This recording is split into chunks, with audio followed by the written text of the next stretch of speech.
Good evening, YouTube. Welcome back to the channel. This is IMAX Sports, another football video, and today I'm going over my Week 4 power rankings for the 2024 NFL season. I do power rankings on the channel every single week, and by Week 4, I usually start feeling pretty confident about my rankings. Week 5 is really when I first have my first very solid rankings, and that's mostly because a 4-game sample size is significant enough to really see how teams do against all levels in the league. 3 games is pretty good, but there are still some teams that haven't really faced difficult competition, and some teams that have only faced difficult competition. So without further ado, let's get right into it. First off, as always, we have the dumpster fire. At 32, we have the Tennessee Titans. At 31, we have the Jacksonville Jaguars. At 30, we have the New York Giants. At 29, we have the Washington Commanders. And at 28, we have the Carolina Panthers. The Panthers and Giants have been 32 and 31 for almost a year and a half now. They've been in and out of those two spots every once in a while, but they've been very consistently in those bottom 2 spots. To start off this season, Tennessee has been the worst team in the league. Tennessee's lost 3 games, and none of them have been to extremely good teams. They did lose to the Jets, which was a solid team. They lost to the Packers this week with no Jordan Love, and I forget who their other loss was too, but it was either the Browns. It was some uninspiring team. The Tennessee Titans have not been good this year. Will Levis has not been good.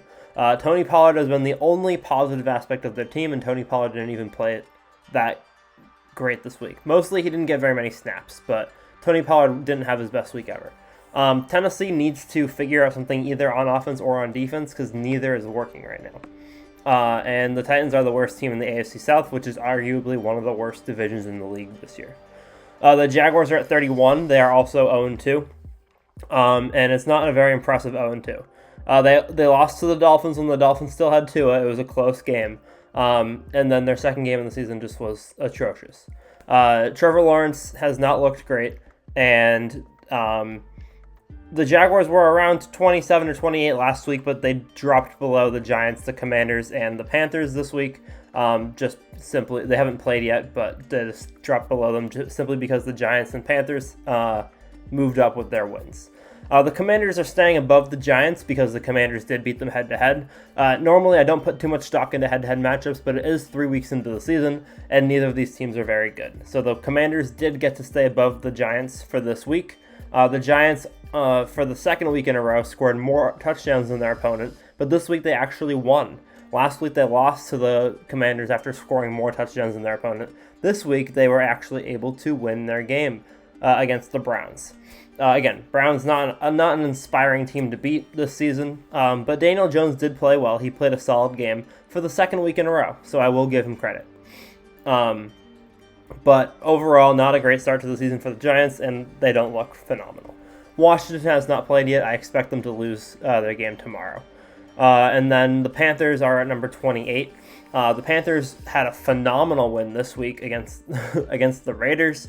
Again, Raiders are not a great team to beat, but the main reason why they jumped up so many spots is because Andy Dalton played instead of Bryce Young. Andy Dalton is not a great quarterback. Andy Dalton is not an average quarterback, but Andy Dalton, if you give him Deontay Johnson and you give him Adam Thielen and you give him Chuba Hubbard and you give him Donta Foreman, he's going to play... Donta Foreman's not on there anymore. He's going to play decent, you know? And we've been watching the struggles with Bryce Young, and I know that Bryce Young really hasn't played that much worse than Trevor Lawrence did at the start of his career, but it's good to give Bryce Young a break. Bryce Young needs some time to reevaluate. He needs to watch Andy Dalton play for a little bit. He needs to take some time, get in some more reps, and then they can put him back out towards the end of the season. I think that the Panthers are better right now with Andy Dalton at quarterback. Again, it's only a 1-game sample size, and it is against the Raiders, but he just looked phenomenal this week. I expect Bryce Young to be back later in the season, and I do expect Bryce Young to have a good end to the year. Moving on, we have they won a game. We have the Broncos at 27, the Raiders at 26, the Browns at 25, the Patriots at 24, and the Bears at 23. The Broncos won this week in a very, very, very strong performance. I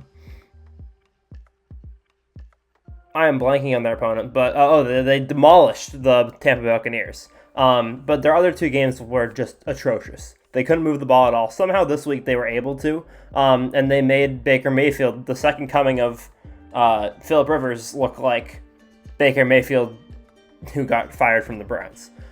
Baker Mayfield regressed this week, and the Broncos played a very solid game, so they moved up. The Raiders moved down this week with their loss to the Giants.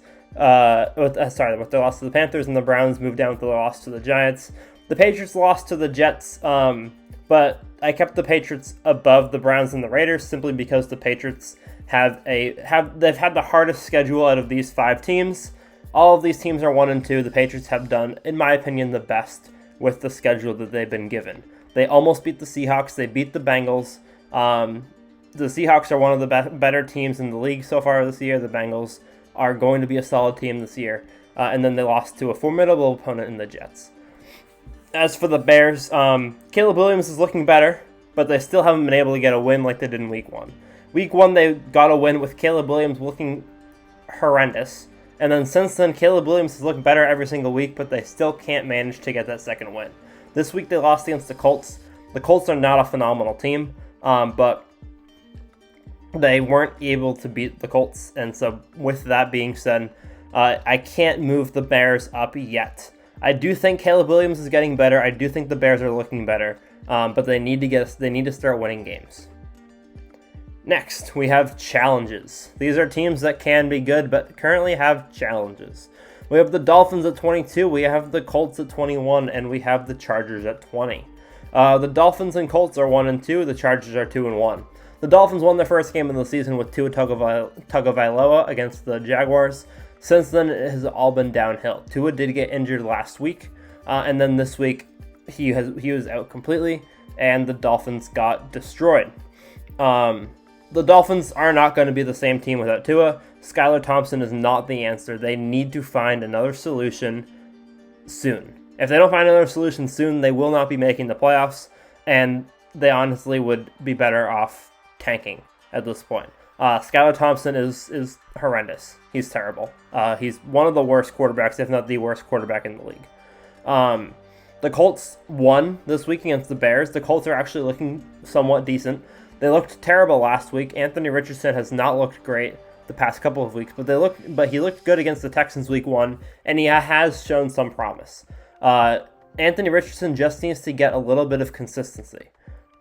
This week they were carried by Jonathan Taylor, literally and figuratively, and overall, it wasn't their greatest offensive performance ever, but their defense got it done, Jonathan Taylor got it done, and Anthony Richardson, if he gets a little bit more consistent with that experience that he's gaining, the Colts are going to be a decent team. The Chargers are 2-1, but it is probably one of the worst 2-1 records ever. This week they lost to the Steelers, their first competitive opponent. They lost 20-10. And Justin Herbert is famous for winning games that are very high scoring and then losing games that are low scoring for the most part. And most of that is because his defense is bad. And his defenses have always been bad. And because of how bad the defense is, if he can't get the ball moving, they're going to lose. The Steelers have one of the worst offenses in the league and one of the best defenses in the league.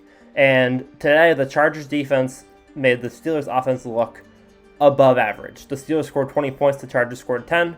And I just can't trust the Chargers with how they finished last year. Last year, they finished 5-11. And they really haven't shown that they can beat good teams at all, never mind consistently. Their 2 wins this season were not against high-quality teams, and I don't expect the Chargers to be anything special again this year. Moving on, we have incredible upside. We have the Packers at 19, the Jets at 18, and the Rams at 17.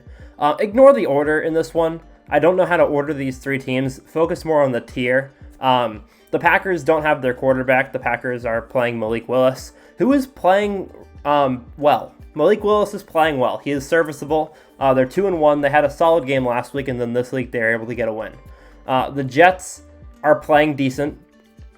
They're not playing phenomenal. Aaron Rodgers did look more like Aaron Rodgers this week against the Patriots. They won 24-3, so they finally got their first win in 8 years against the Patriots. Congratulations.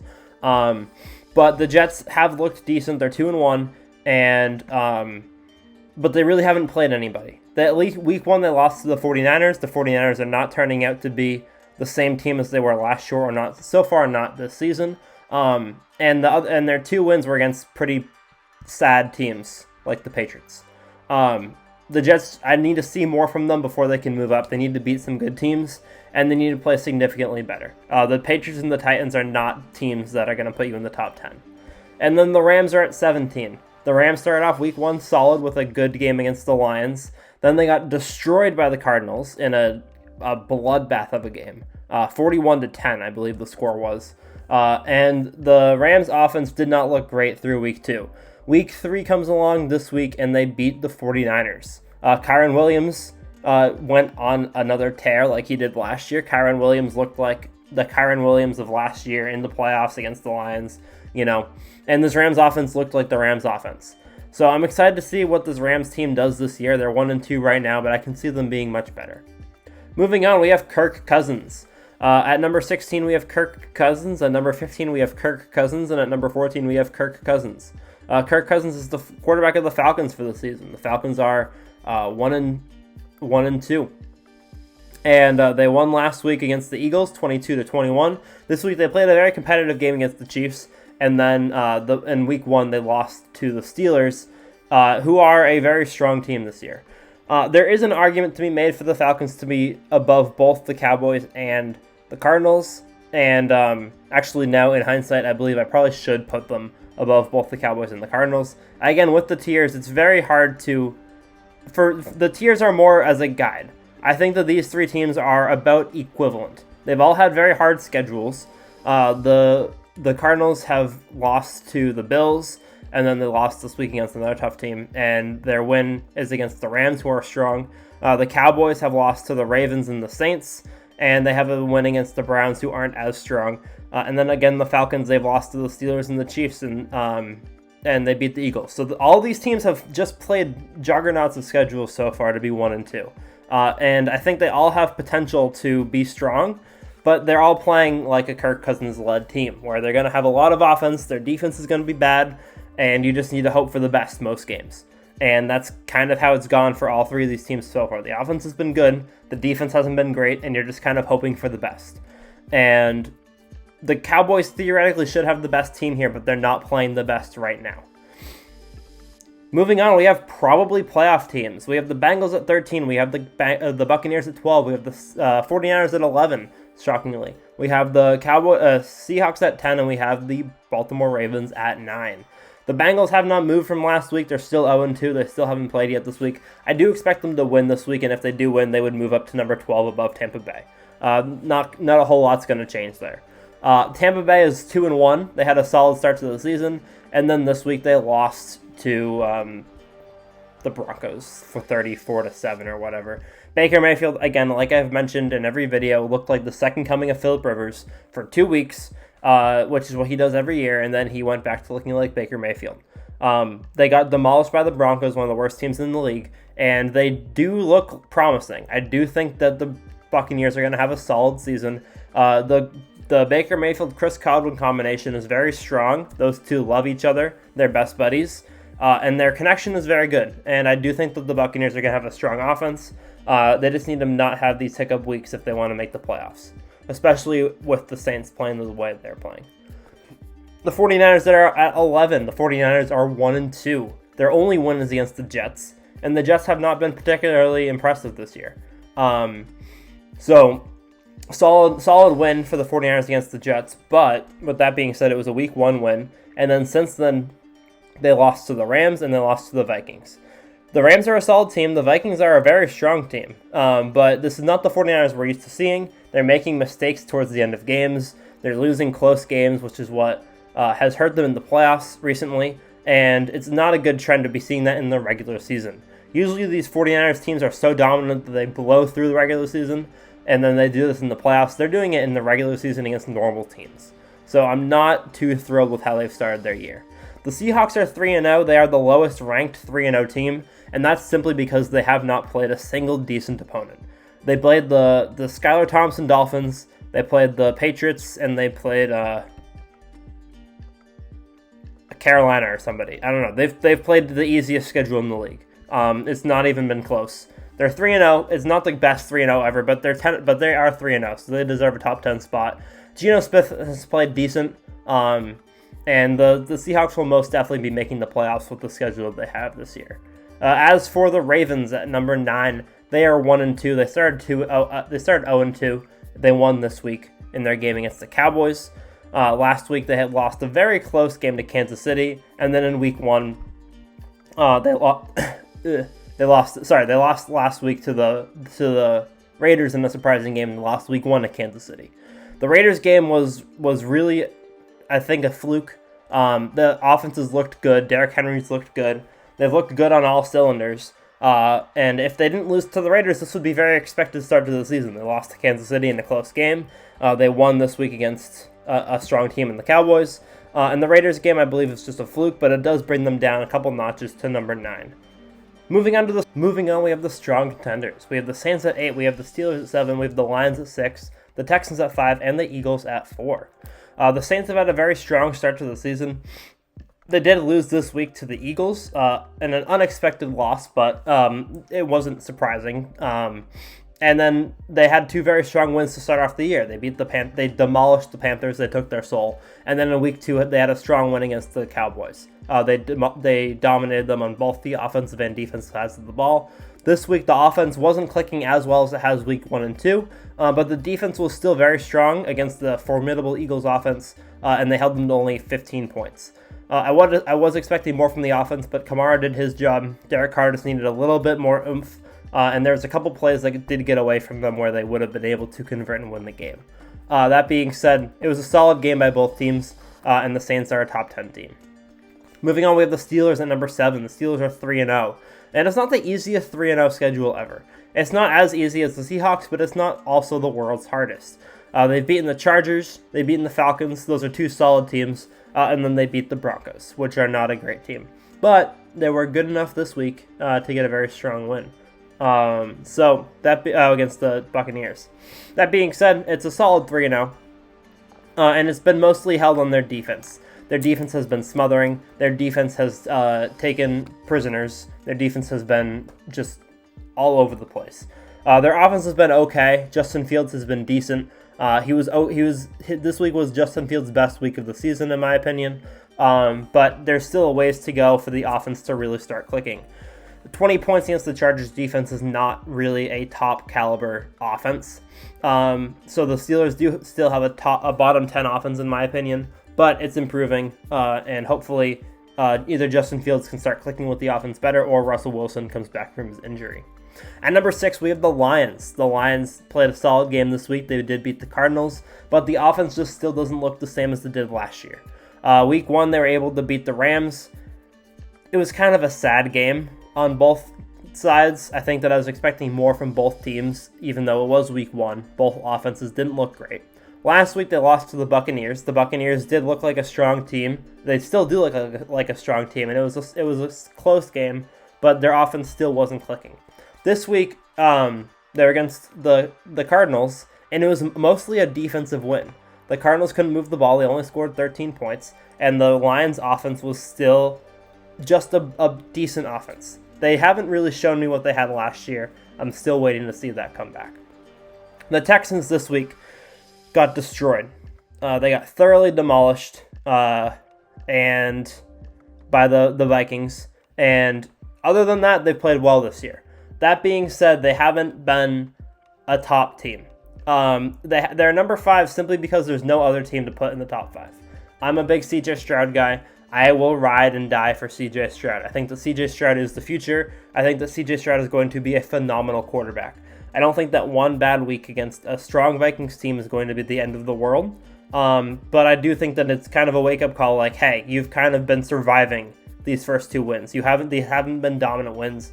You need to get back to what you were doing last year. I think that next week he's going to come back with a vengeance. As for the Eagles at number 4, the Eagles had a good win against the Saints this week. Last week they did lose to the Falcons. The Falcons have proven themselves. They're a decent team. It was only a 1-point loss, and the Eagles had plenty of chances to win. They just couldn't get it done.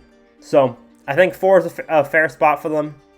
They had a strong win against the Jets week 1. They had a strong win this week against the Saints. They've beaten 2 strong teams, and they're 2-1 with a pretty decently difficult schedule. Finally, we have the NFL's elite. We have the Vikings at 3, the Bills at 2, and the Chiefs at 1. The Vikings and Chiefs are both 3-0. The Bills are 2-0. And the Vikings have made their way into the elite by beating an elite level schedule up here. They beat the Texans. They destroyed the Texans. They beat the Buccaneers.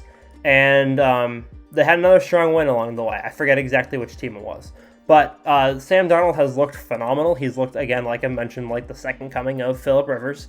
And he has been slinging the football. He looks very good. And he could be in the MVP race. I know this is very early. He probably won't be. But if the MVP was decided right now, he could be. The Bills are number 2. They play tomorrow. They have not played yet this week. But again, the Bills are doing Bills things. They're 2-0. They've beaten some good teams. They look decent. They don't look like they're going to die anytime soon. And Kansas City has had one of the hardest schedules in the league to start off the season, and they are cruising.